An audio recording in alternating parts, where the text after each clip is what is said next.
Assalamualaikum warahmatullahi wabarakatuh. Hai guys, kembali lagi bersama Ian di sini. Pada kali ini saya akan mempresentasikan tentang pengembangan produk digital. Nah, pada kali ini yang akan saya bahas adalah yang pertama itu tentang MVP. Jadi, mengapa Wilshy Framework itu penting? Dan yang kemudian yang kedua itu ada bagaimana caranya melakukan validasi MVP dengan bantuan Wilshy Framework. Kemudian yang ketiga ada mengapa metrik growth hacking penting. Nah, yang keempat, bagaimana cara melakukan validasi MVP dengan bantuan metrik growth hacking. Kemudian yang kelima, mengapa metrik behavior design penting. Kemudian yang terakhir, bagaimana cara melakukan validasi MVP dengan bantuan behavior design. Nah, pada kali ini teman-teman, saya akan mempresentasikan MVP tentang kelompok kita, yaitu tentang layanan jasa antar. Nah, oke, langsung saja kita langsung masuk ke pembahasannya. Nah, jadi teman-teman, mengapa Bullseye Framework itu penting? Jadi, Bullseye Framework adalah strategi marketing yang penting karena membantu para pebisnis dalam menentukan channel marketing mana yang paling potensial dan menguntungkan. Nah, teman-teman, strategi ini tuh dirancang untuk mengeliminasi pilihan channel lain yang kurang efektif dan memfokuskan pada channel yang paling mendatangkan keuntungan. Dengan menggunakan Bullseye Framework ini, marketer dapat lebih efektif dalam mengelola anggaran dan sumber daya, serta meningkatkan kesuksesan bisnis mereka. Oke, kita lanjut ke bagaimana cara melakukan validasi MVP dengan bantuan Validasi From. Nah, teman-teman, pada kali ini, eh, apa namanya, validasi MVP dengan bantuan Validasi Framework itu ada beberapa tahap. Yang pertama itu ada identifikasi channel, yang kemudian utamakan channel. Yang ketiga ada menguji MVP, kemudian yang keempat validasi MVP, dan yang kelima itu menyempurnakan dan mengoptimalkan MVP-nya, teman-teman. Nah, oke jadi teman-teman, di sini ada contoh penerapan pada jasa jasa antar kita, yang dimana ini merupakan contoh MVP dari kelompok kita tentang apa namanya, tentang jasa antar, teman-teman.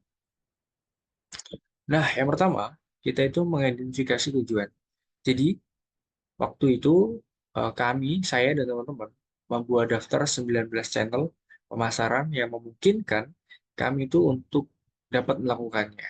Nah, kemudian kita dari 19 channel itu, kita mengutamakan dan kita memilih 6 channel dari 19 channel yang,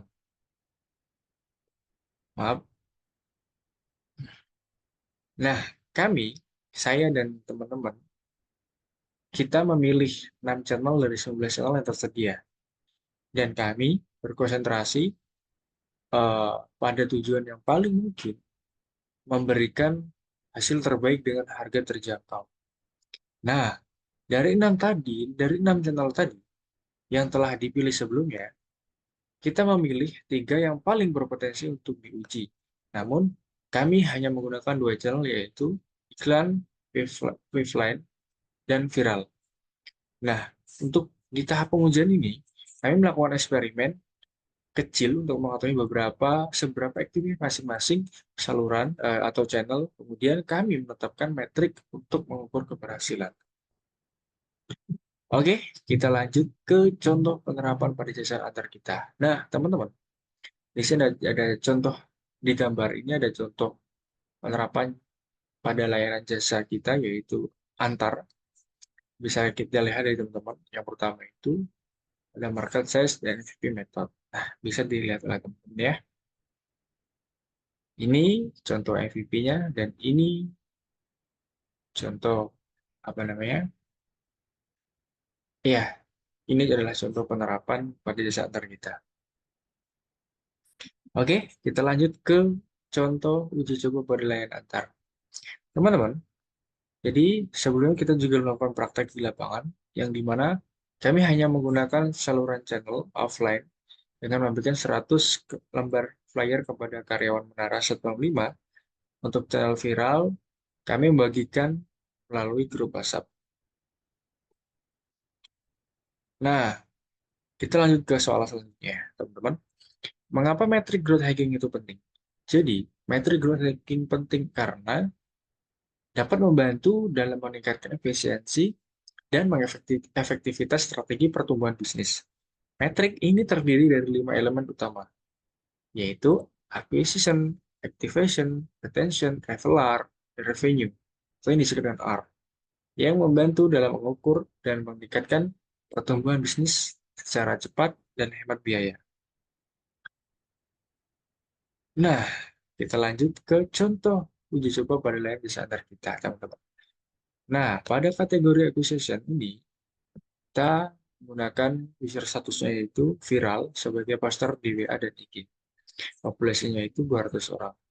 Nah, acquisition melakukan user statusnya offline ads yang dimana kita melakukan penyebaran poster di menara atau di gedung menara, ya di gedung itu sekitar kita target kita 100 karyawan dan alhamdulillah 100%-nya yang merespon. Kemudian activation untuk user statusnya kita melakukan memesan jasa itu melalui WhatsApp. Nah, kita lanjut ke soal selanjutnya, teman-teman. Mengapa metric behavior design penting? Jadi, metric behavior design penting itu karena membantu dalam mengidentifikasi dan memahami perilaku pengguna, sehingga dapat dirancang solusi yang lebih efektif dan sesuai dengan kebutuhan pengguna, teman-teman. Kita selanjutnya. Nah, kali ini, teman-teman, ini adalah salah satu contoh MVP layanan jasa pada antar kita. Bisa kita lihat di sini MVP-nya. Oke, mungkin itu saja teman-teman yang dapat saya presentasikan pada kali ini. Semoga bisa bermanfaat dan bisa ketemu di lain waktu. Saya Novianto.